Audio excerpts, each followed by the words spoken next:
Hello everyone, I'm Jim Longworth and welcome to another edition of Forsyth County Connections, coming to you from the Government Center in Winston-Salem, our studio on the third floor. That's probably more information than they wanted, but that's where we are in case you come in here. With me, a very special guest. She's been on the show before. We're so glad to have her back. Dwana Hamlin is Director of Bridges of Hope Family Justice Center of Forsyth County. Thanks for being here. Thank you for having me. Let's remind people, what's the purpose of a family justice center in a community?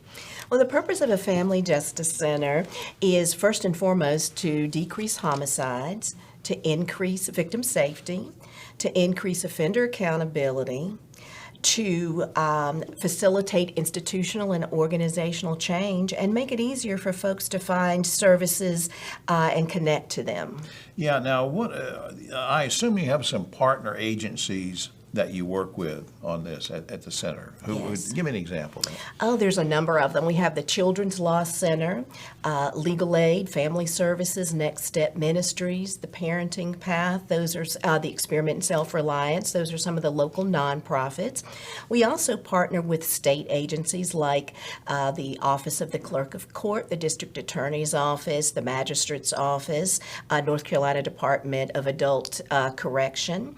And then we also are involved with our three law enforcement agencies, the Winston-Salem Police Department, Sheriff's Office, and Kernersville Police Department. Well, now, give me an example of some of the services and resources that are available at the center.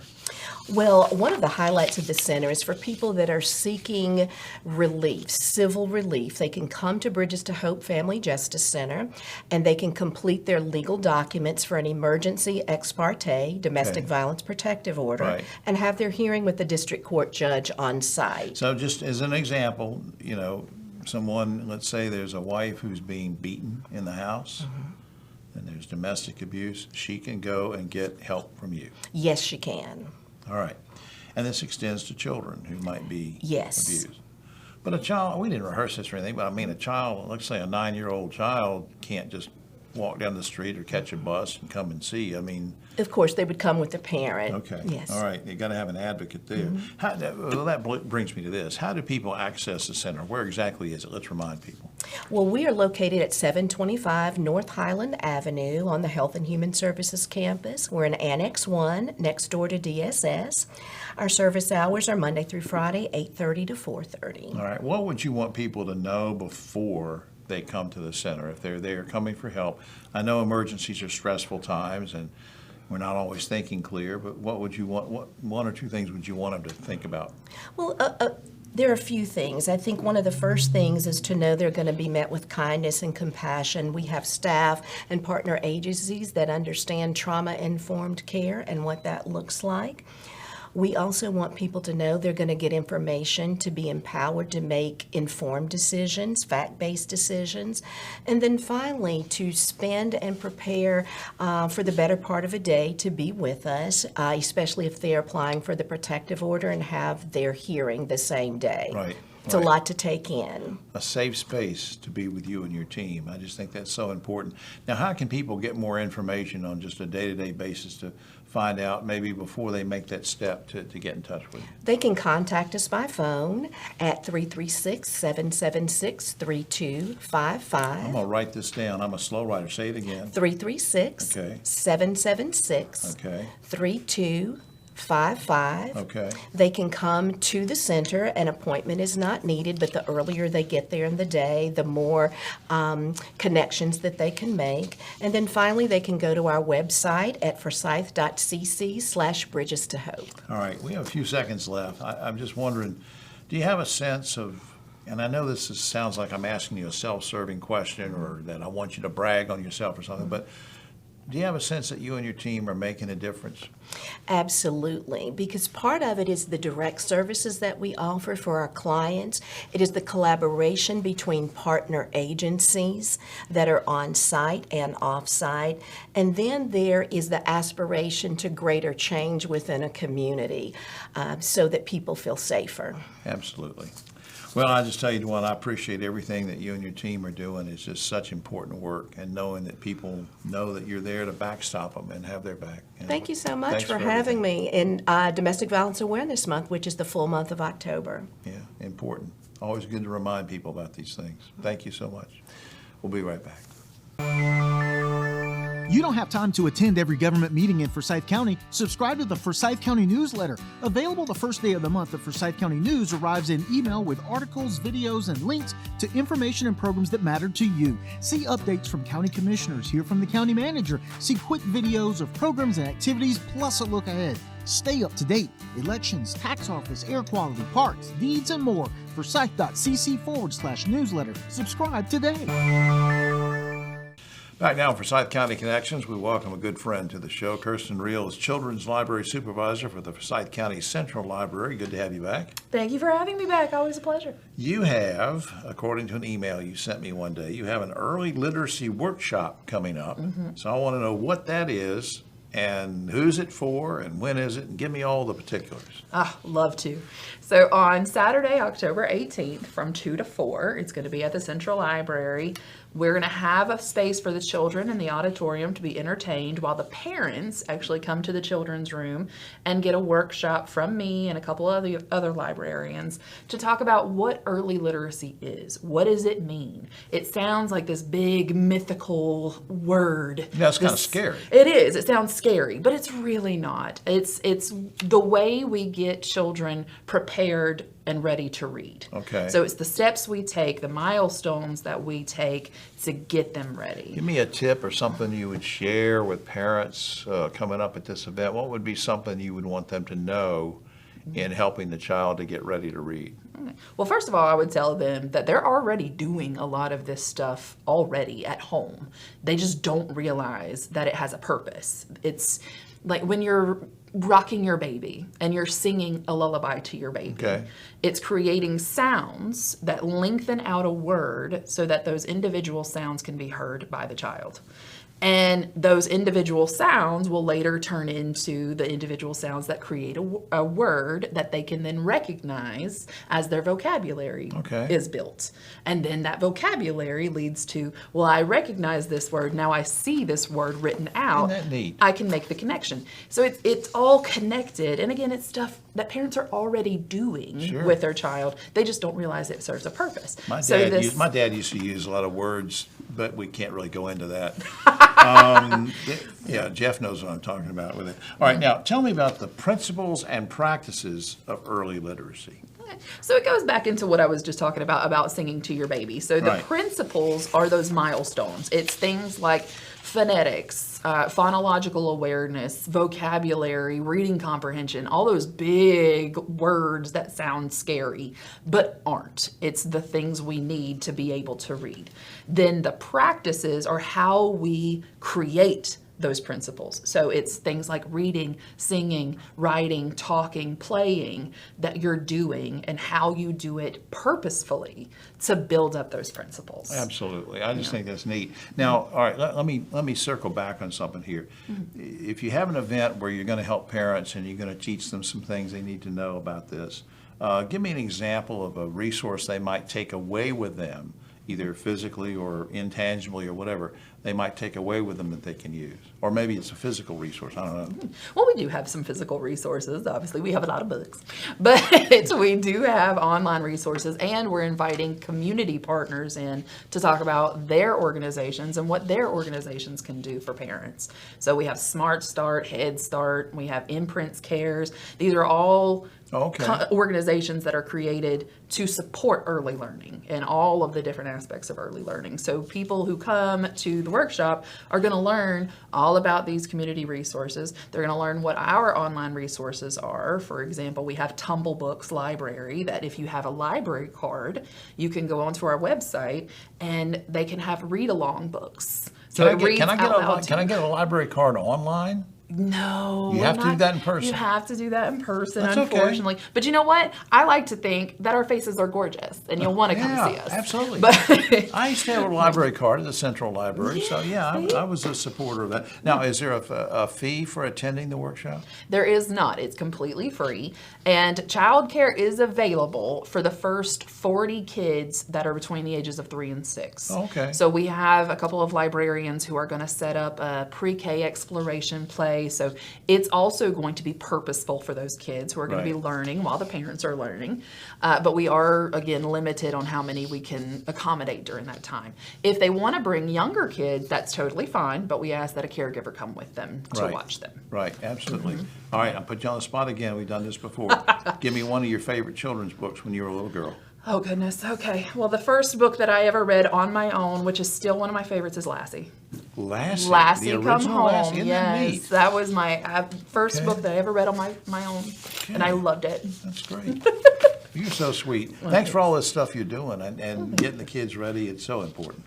She's so important. Oh, yes. Well, and it actually came about because we had a lot of parents who were coming in telling us that their kids weren't ready for school. Yeah.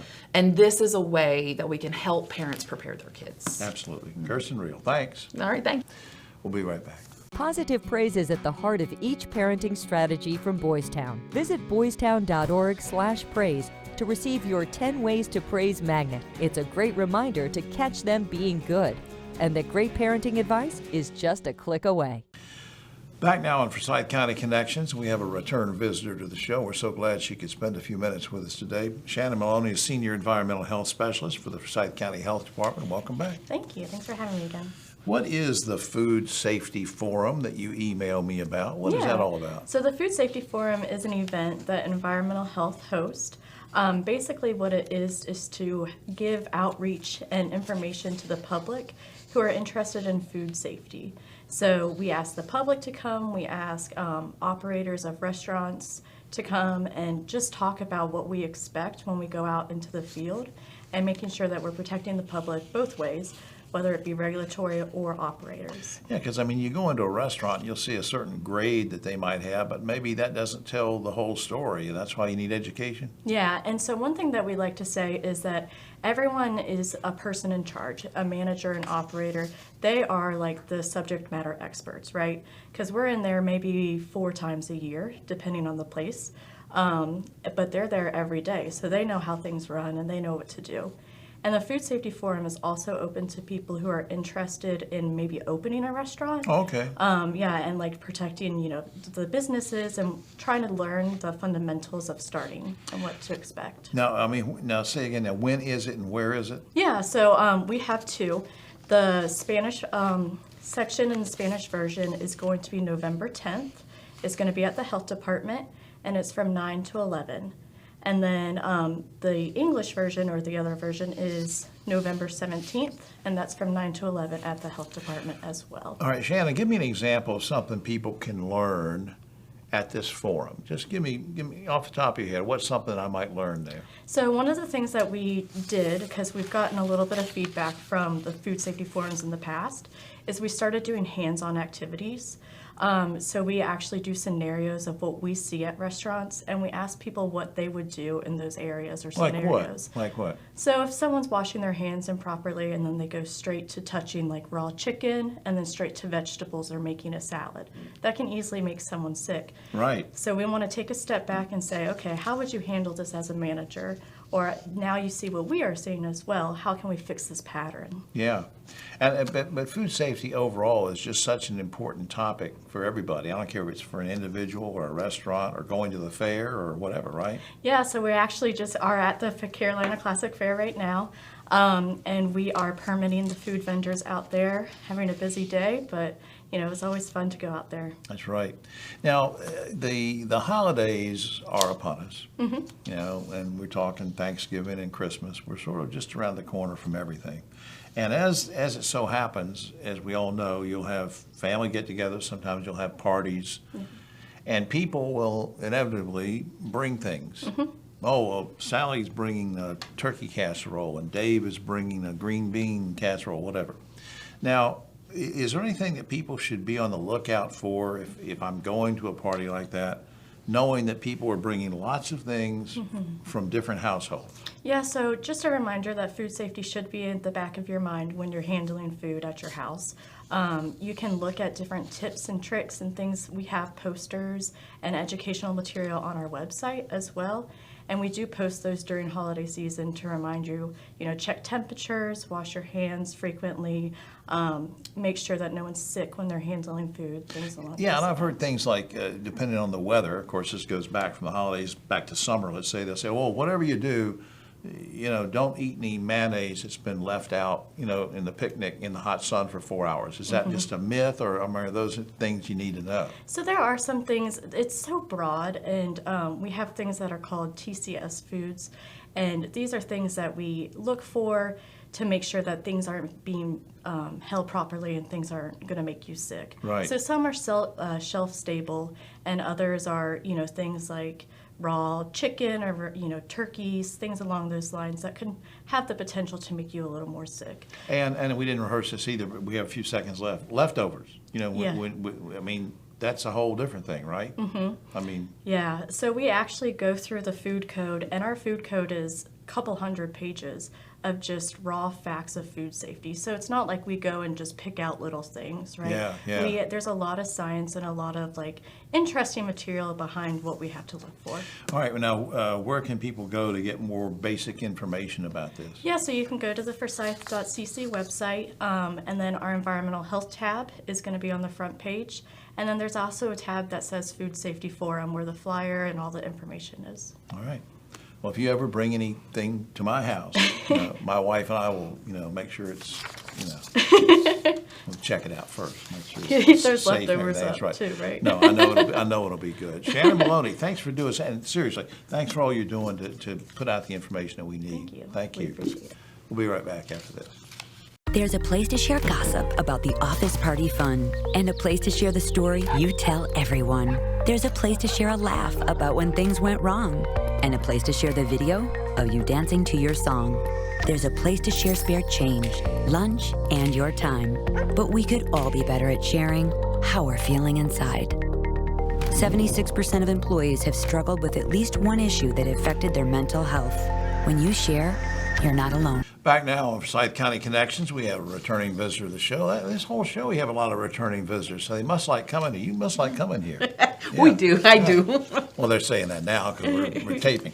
Virginia Lopez, Family and Consumer Sciences Agent with the North Carolina Cooperative Extension Office in Forsyth County. Welcome back. Thank you.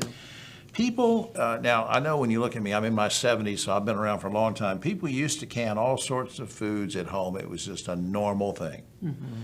And then it seems like we got away from that for a while. And now, you can correct me if I'm wrong, now it looks like we're getting back to the tradition of canning. Why is canning of food popular again? Yes, we have been seeing a trend, an upward trend of people wanting to preserve their foods in can. And there's a few things that come together. One is saving money, especially as we're seeing our prices rise in food, right? And then the self-sufficiency, being prepared. We've had some disasters happening around, and That's right. people are stuck at home, can't get out to the markets. Who would have thought that flooding would occur and it was such a disaster in the western part of North Carolina? They Yes. weren't ready for that. They weren't, yes. And you're right, you need to have things, stock items, and canned food is great. Yeah. Great too. Now, you and I can make up any kind of recipe we want, I suppose, and put them in a container or can them or whatever. But what's really important, and you tell me about this, is there seems to be a right way and a wrong way to actually can something. No matter what it is, there's a right way and a wrong way, right? Help me out with that. I want to say there is a safe way. The safe way of canning is by using the proper method depending on the type of food, because our foods are categorized into low acid or high acid foods. So you have to have that right method, otherwise you're risking your family, yourself, that if you're, for example, canning low acid foods in a water bath canner, then that temperature does not get high enough to destroy what we call the spores that live in some of these vegetables and fruits that produce the toxin that leads to botulism. Well, now when you say, help educate me here, when you say low acid and high acid, give me an example of food. Okay, so for example, vegetables, meats, and soups are considered low acid foods. Those items need to be pressure canned. Okay. Because they reach that high temperature to destroy any spores that may be in that food. All right. Whereas high acid foods are mostly our fruits. So that's when you see people making jams and jellies or pickling food. It's because they're adding, or there is already an acidity, and there is a cutoff level of what acidity level needs to be. I didn't know that. Yes, the pH needs to be 4.6 or higher for it to be considered a high acid food. But how, as just a stupid consumer like me, I mean, how would I know that, though? You would know, right? But again, keeping in mind low acid food are vegetables, meats, soups. High acid foods are your vegetables. But that's why we do the educational component. There We you go. educate you more because you make like low acid foods. I was saying vegetables like your green beans, right? Yeah. Your corn. Could you make those acidify them by adding some vinegar and some lemon juice? But it's the quantity you have to know, and so what's recommended is that people use research-based tested recipes. All right, now, let's simplify this here. True or false, do you have some canning classes coming up anytime? Yes, I do. Well, that's what True. we need. That's what we need then. When are they and where are they? Yes, so we have Introduction to Canning on October 16th. We have Pressure Canning, and they're going to be held at the Rupert Bell Neighborhood Center, where we are collaborating, and they're going to be from 6 p.m. to 8 p.m., where people can come and learn the basics, get the resources needed, and feel comfortable doing it on their own. Is there anything I should never can? Or is that a stupid question? Well, there are some foods that just don't do well in the canning process. Okay. They get too mushy. Yeah. So you're also, you're canning not only for the safety, but for the quality of your food that's going to last you at least the next season. My mom used to can snap beans all the time, the Yep. green beans. It was Yep. great. Virginia, thanks for all you're doing. I'm glad you told us about the classes coming up. We need to all go to that and practice food safety. Thanks for everything. Well, I appreciate it. Thank you. We'll be right back after this. Wow, big things going on in the world lately. With so much confusion, it's easy to feel lost and overwhelmed. We all want to believe in something, and the most important cause of all is your amazing self. YourLifeYourVoice.org has answers and advice for teens who feel left out and are starting to doubt themselves. You have so much to offer. YourLifeYourVoice.org can help you find it. Back now for the final segment of this edition of Forsyth County Connections. I'm so glad you stuck with us so far. And we want to end up with a very, very, very serious topic of infant mortality. And let's see if we can learn a little bit about it. I want to learn about it and see what we can do maybe to bring those numbers down, or maybe we're doing okay with it. And we're going to find out from the Director of Health Department. And we're talking about Joshua Swift, of course. Good to see you again, sir. Oh, good to be here. Infant Mortality Reduction Coalition. What is it? What's the mission? So, Jim, it's a community-wide effort that's led by the Health Department. And really our focus is simple, is reducing infant mortality here in Forsyth County. We've got over 20 organizations that are part of the group, and you have from our 2 large hospitals to nonprofits. And really around one goal is making sure that every baby has a healthy start in life. Are we doing worse or better than the national average with the incidence of death of infants, infant mortality? What's the average around Forsyth County in the area, and how do we look around the state and that kind of thing? Help me out. Yeah, so historically Forsyth County has had a higher rate than the state, and infant mortality is measured deaths before age 1 per 1,000. Okay. So in just the latest year that we have records for, 2023, our rate was actually below the state average. We were at 6.8 deaths per 1,000 live births compared to 6.9. So we are doing better overall. Unfortunately, we still have a disparity of a higher death rate of almost 3 times higher in our African American and Hispanic babies compared to white babies. So that's something we're trying to focus on, and unfortunately we see that across the state and across the country, that disparity. Is that based more on an income level of particular areas of the county? Well, I mean, what we see is, I think the things that are driving that are making sure we have access to care, because we're also seeing higher preterm births or for lower birth weight babies. Right. And if you have those 2 things, preterm birth or low birth weight lead to increased incidence of infant mortality. So we're trying to make sure that every baby, every mother in this county, that when they're pregnant, they have access to good quality health care, and also those other things like good quality food, and just make sure they live in a safe community, and so the child and Well, mom can be it safe. can affect anybody. I remember my daddy talking about this. Of course, he's long since dead, but he had a big family, and in the 20s, they lost a little brother who was, I think, 11 months old or 10 months old or something.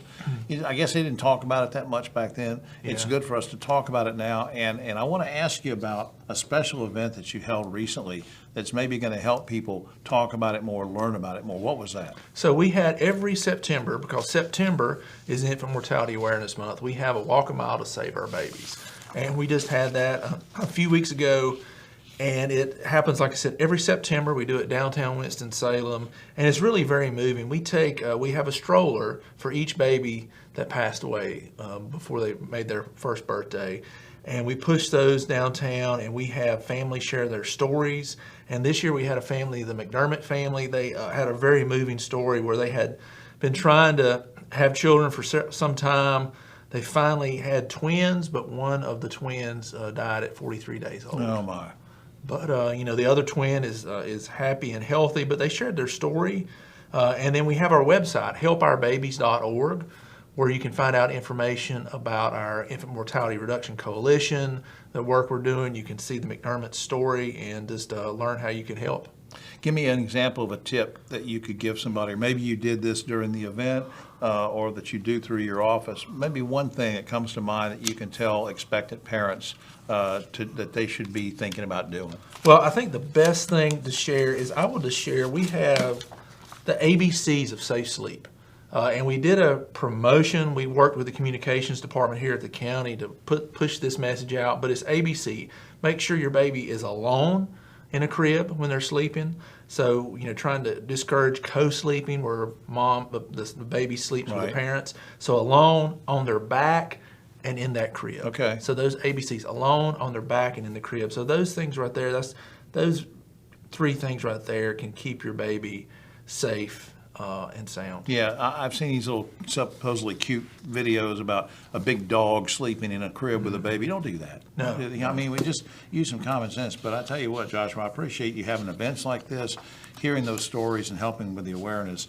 Is there a particular website or whatever people should go to on a day-to-day basis to try to get more information? Well, obviously you can go to the health department's website through the HHS. You can go through the HHS Facebook, but helpourbabies.org is the website just for the Infant Mortality Reduction Coalition. Helpourbaby.org.